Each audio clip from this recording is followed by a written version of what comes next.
Guru benar-benar sakti. Kalau aku bisa belajar langsung dari dia. Aku tugaskan kalian untuk mendampingi Kakang Kuda Palungan. Apa kalian sanggup? Hamba sanggup, Gusti.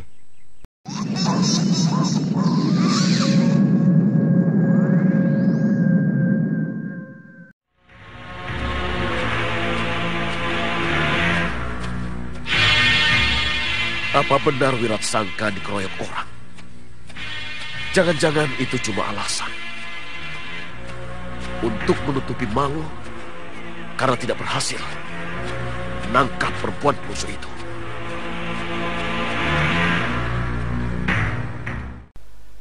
Di awal episode ini, kita menuju pada Banowati yang di saat itu sedang mengejar Wiratsangka yang kabur dari pertarungan melawan majikan Bukit Raja Wali di daerah Kadipaten Kudus. Kini ia pun sudah kehilangan jejak. Namun yang membuat gadis itu bingung adalah mengapa Wiratsangka suaminya itu kabur ketika melihat kemunculannya. Ia menduga bahwa mungkin Wiratsangka takut kepada dirinya karena lelaki itu sudah menikah lagi dengan wanita lain.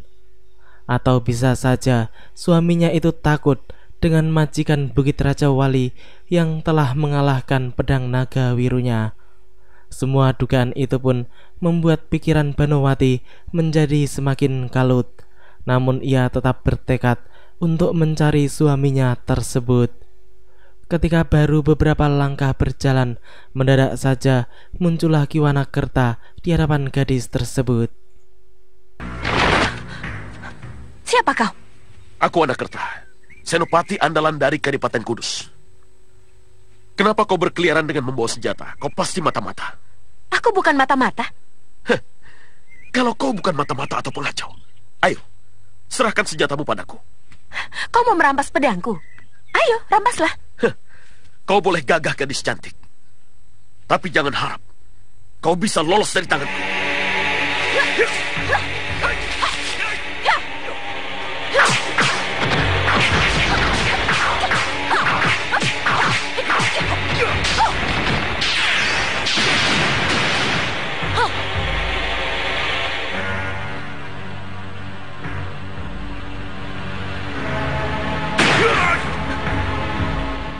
Dasar Grandong licik, walaupun berilmu tinggi dan memiliki pedang naga gini, namun akan sulit bagi Banowati untuk menghadapi setan licik seperti Grandong.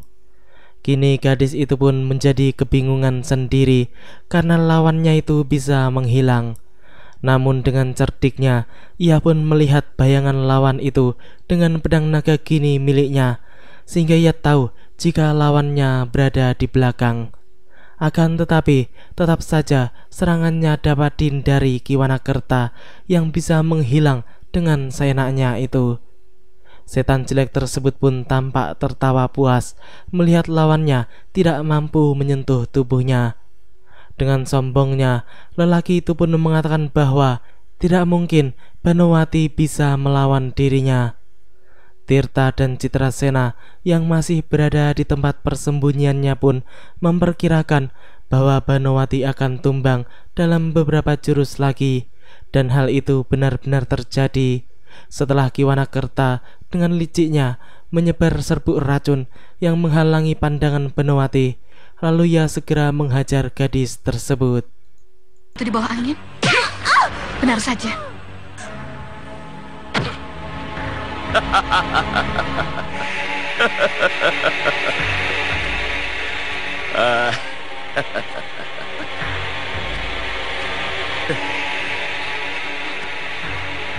Percuma saja kau melawanku. Kau harus ikut aku untuk diadili.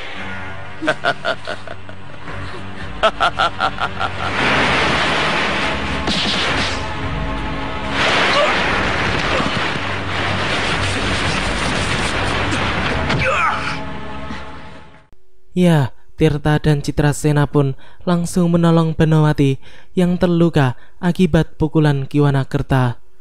Gadis itu pun langsung mengeluarkan beberapa pil obat dari kantungnya dan menyuruh Banowati untuk segera menelannya. Tak lama berselang, mendadak Ki Wanakerta telah mampu melepaskan diri dari belenggu Tirta. Namaku Jagalelana. Ini temanku Citrasena, putri Gundala Seta dari Pulau Nusa Laut. Jangan kau bawa-bawa nama Gundala Seta untuk menakut-nakutiku. Hei Kisanak, siapa yang menakut-nakutimu? Kalau kau tidak percaya, tunggu saja. Kami akan meringkusmu dan membawa ke hadapan ayahku.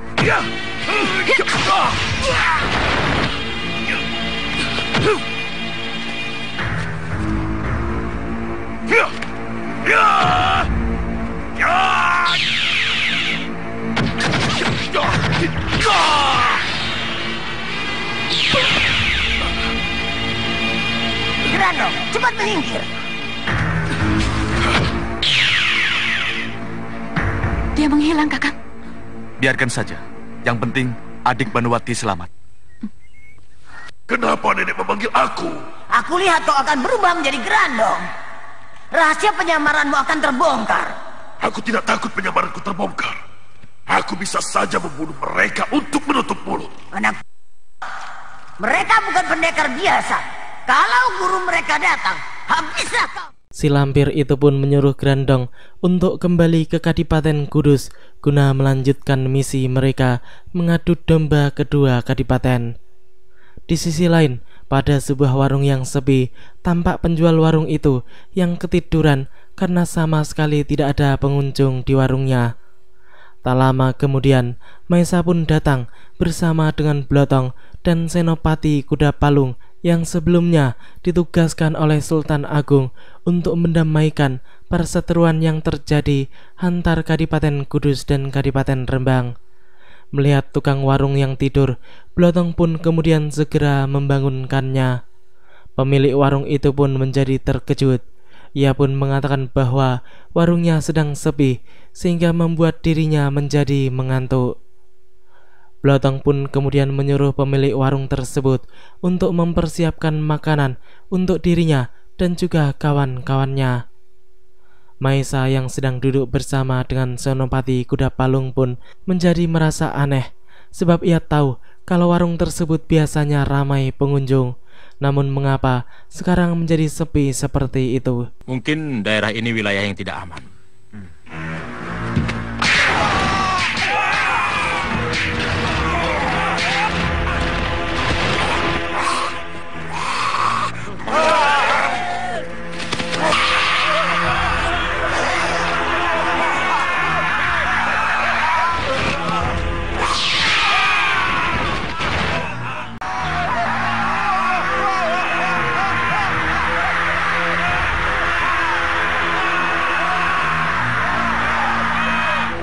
Sejak saat itu, orang-orang pada mengungsi, mencari tempat tinggal yang aman. Kamu sendiri, kenapa masih tinggal di sini? Apa kamu tidak takut sama setan pemakan manusia? Kami juga sudah berniat mengungsi. Mungkin besok atau lusa, kami akan pergi dari sini.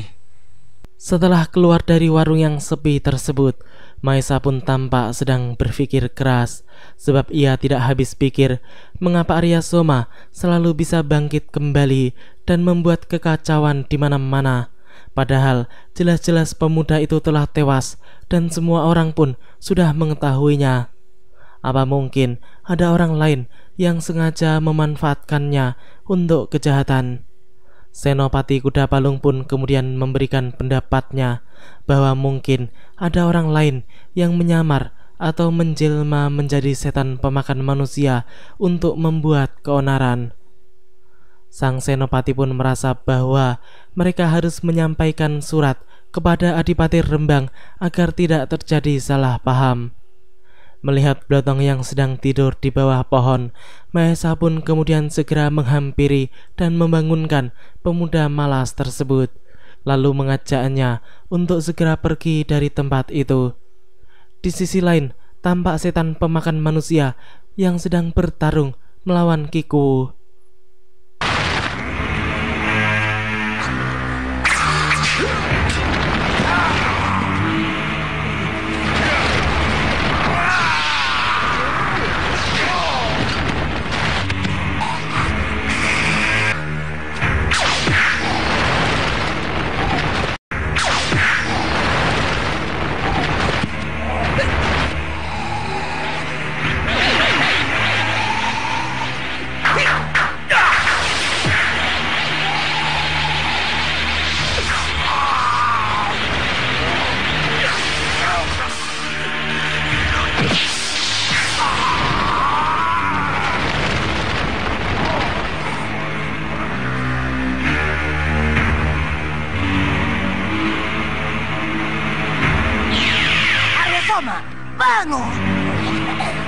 Soma, tunggu.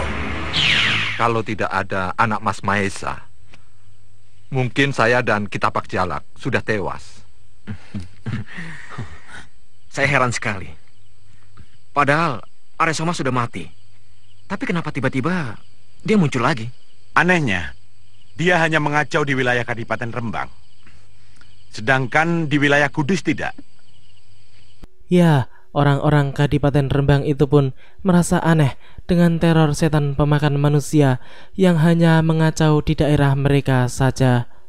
Blotong pun kemudian memotong pembicaraan.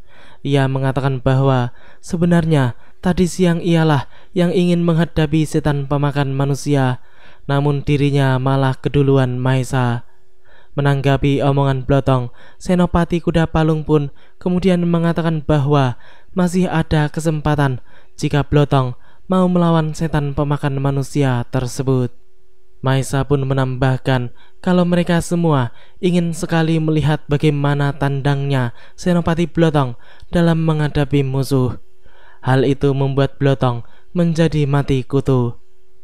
Sementara itu, di sisi lain, tampak Wiratsangka yang sedang berada di kediamannya. Senopati Kudus itu pun sedang memikirkan tentang Banowati yang tiba-tiba muncul ketika ia kalah bertarung melawan majikan Bukit Raja Wali. Celaka, Banowati muncul. Dia pasti sedang mencari aku.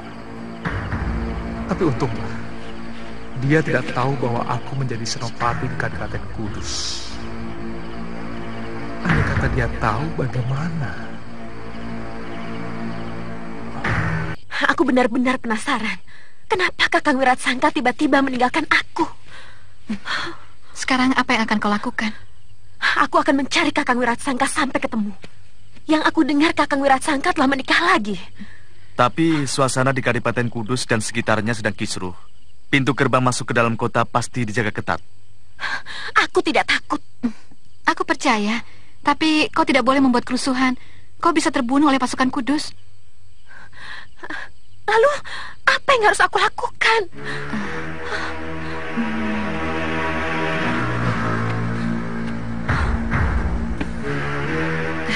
Aku ada akal. Apa? Untuk sementara, aku tidak akan keluar dari Kadipaten. Aku akan perintahkan para prajurit untuk menangkap perempuan yang membekal senjata. Dasar licik, Wiratsangka kini takut keluar dari wilayah Kadipaten karena Banowati istrinya telah berada di wilayah Kadipaten Kudus.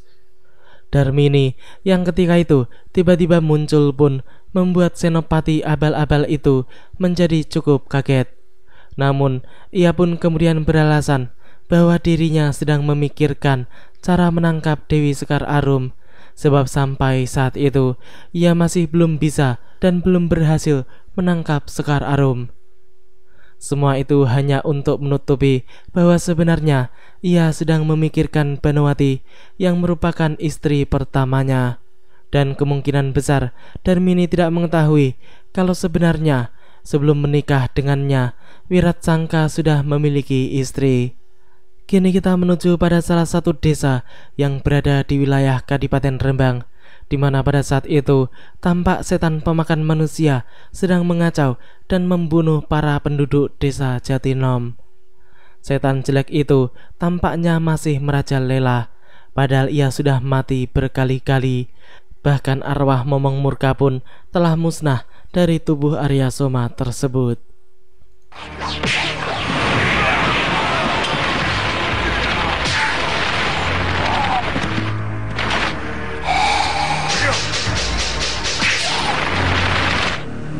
Arya Soma, hidup! Hidup! Hidup lagi, Maesa.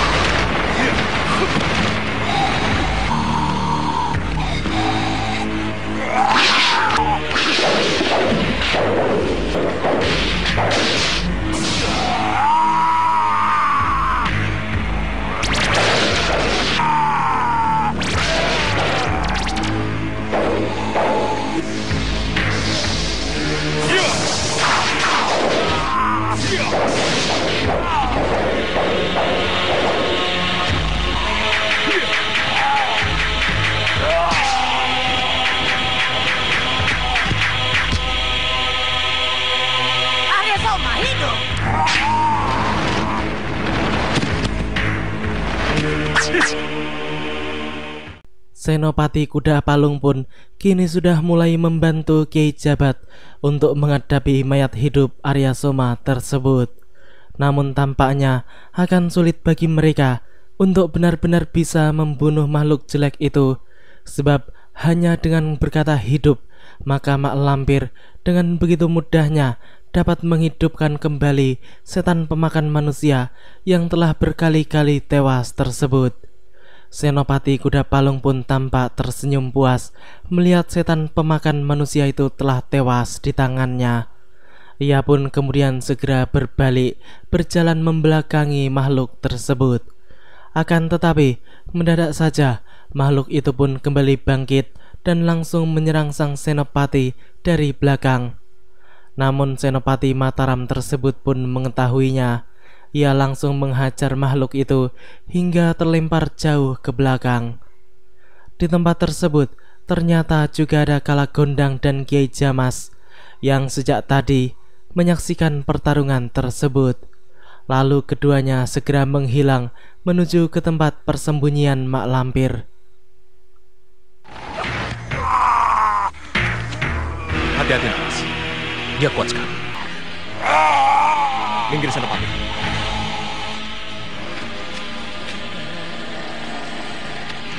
Seperti apa kekuatanmu untuk menahan cemeti amal rasuliku ini?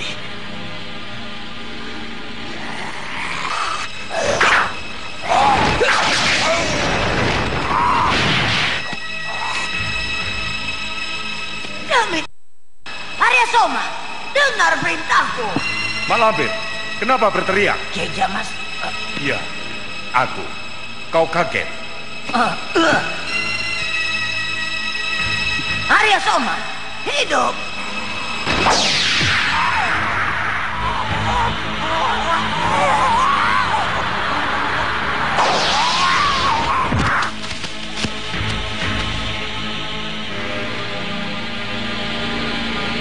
Arya Soma, hidup! Arya Soma mati! Kok bisa begitu? Ya, ternyata kelemahan Arya Soma ada pada mak lampir. Dan sangat tepat jika Kiai Jamas kini menyatroni markas persembunyian nenek setan tersebut. Sebab kalau tidak demikian, maka tidak akan ada yang bisa membunuh makhluk itu, walaupun cemeti Amarasuli sekalipun.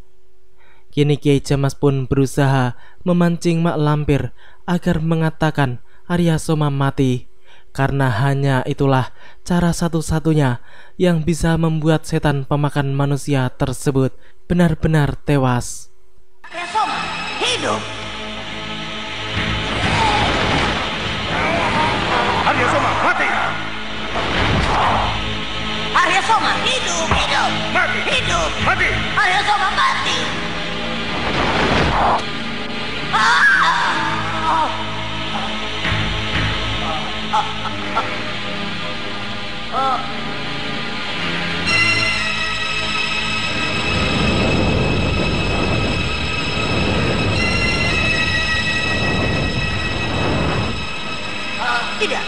Tidak mungkin. Kenapa tidak mungkin? Tidak mungkin. Semua makhluk yang bernyawa pasti mati. Bukankah kau sendiri yang mengatakan Arya Soma mati? Tapi Kau kaget, Lampir? Ya, akhirnya mayat hidup Arya Soma itu benar-benar mati karena perintah mak lampir sendiri. Kini Kalagondang pun juga muncul sehingga membuat nenek setan itu menjadi semakin terkejut. Ia mengatakan bahwa orang-orang golongan putih itu telah mencuranginya. Kalagondang hanya tertawa saja melihat mak lampir yang tampak kesal, gusar, dan bercampur ketakutan itu. Musuh bebuyutan mak lampir tersebut pun mengatakan bahwa si lampir juga sering menggunakan akal busuknya untuk mencelakai orang lain. Hal itu membuat nenek setan tersebut menjadi semakin marah. Lalu ia segera menyerang Kalagondang yang telah membuatnya menjadi jengkel. Serangan ganas mak lampir justru membuat Kalagundang senang, sebab Raja Jin Merah tersebut dapat sekaligus mengerjai nenek setan yang tengah murka itu. Ia pun menghindar dengan mudah sambil tertawa-tawa mengejek si lampir peot muka codot tersebut.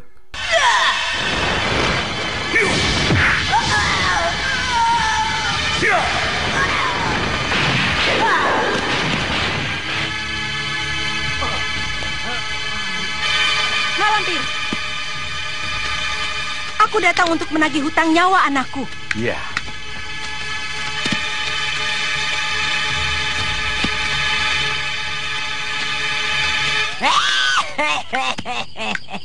Kalian mau mengeroyok aku?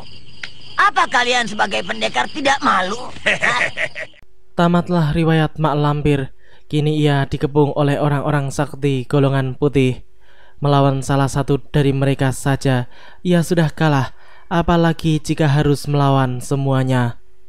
Kalagundang pun menepis omongan mak lampir yang mencoba untuk berkelit agar ia tidak dikeroyok oleh musuh-musuhnya tersebut dan bisa kabur dari tempat itu.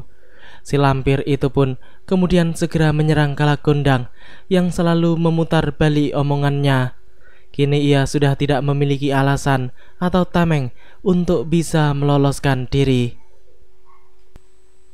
Kenapa kalian bisanya main keroyok?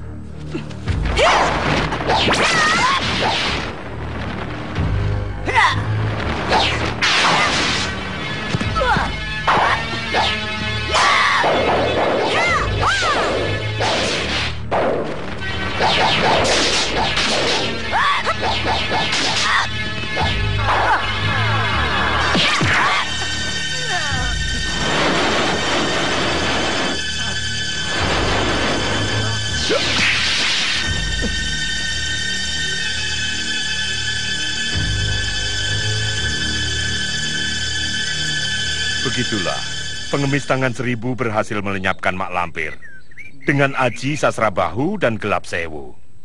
Ya, si lampir jelek itu pun akhirnya langsung terlempar jauh dan tewas karena terkena ajian Sasrabahu yang digabungkan dengan ajian Gelap Sewu pengemis tangan seribu. Kejadian itu terjadi baru semalam. Blotong pun kemudian mempertanyakan apakah mak lampir benar-benar telah tewas, sebab ia merasa kalau mak lampir sudah mati, maka sudah tidak ada lagi kerusuhan dan kekacauan yang ditimbulkan oleh ulah nenek setan tersebut. Kiai Jamas pun mengatakan bahwa ia tidak mengetahui dengan pasti apakah mak lampir sudah tewas ataukah belum, sebab nenek setan itu memiliki ajian Pancasona yang bisa menghidupkannya kembali walaupun ia sudah tewas. Blotong pun kemudian justru mengatakan bahwa yang membunuh mak lampir berarti kurang pas, yang artinya kurang tepat sasaran. Kalagundang pun langsung memotong omongan Blotong agar pemuda itu tidak asal bicara. Maesa pun juga mengingatkan Blotong agar berpikir dahulu sebelum berbicara. Melihat semua itu, Kiai Jamas pun kemudian memutus perseteruan di antara mereka dengan mengatakan tidak penting memikirkan mak lampir. Yang penting sekarang ini mereka harus memusatkan perhatian untuk mendamaikan permusuhan antara Kadipaten Kudus dengan Kadipaten Rembang yang sudah sampai ke telinga Sultan Agung. Lampir masih hidup, berarti masih timbul kekacauan terus.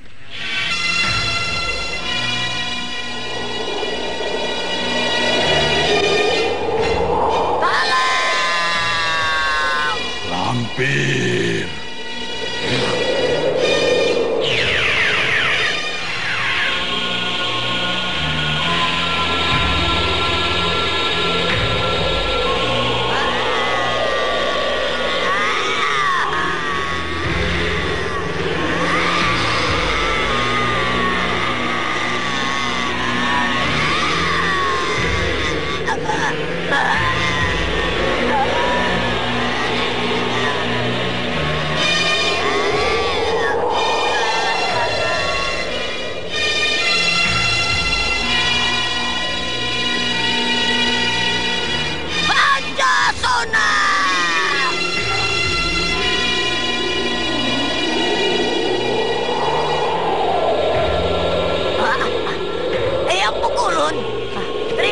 bakti hamba. Lampir, apa yang terjadi pada dirimu? Hamba menghadapi musuh yang sangat tangguh, Pukulun. Siapa? Pengemis tangan 1000 yang memiliki Aji Sasrabahu dan Gelap Sewu.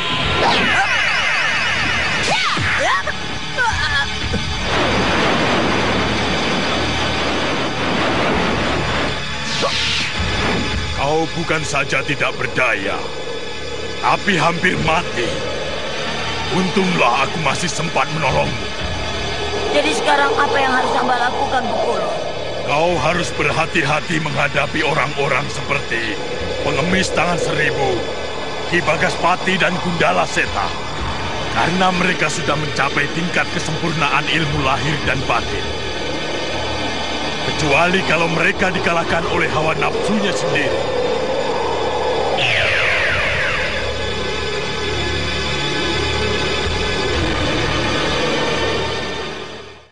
Demikianlah alur cerita di episode kali ini. Nantikan kelanjutan kisahnya di episode yang akan datang. Terima kasih bagi teman-teman semua yang udah mau nonton. Jangan lupa like, comment, subscribe, dan share. Dan juga nyalain notifnya. Wassalamualaikum warahmatullahi wabarakatuh.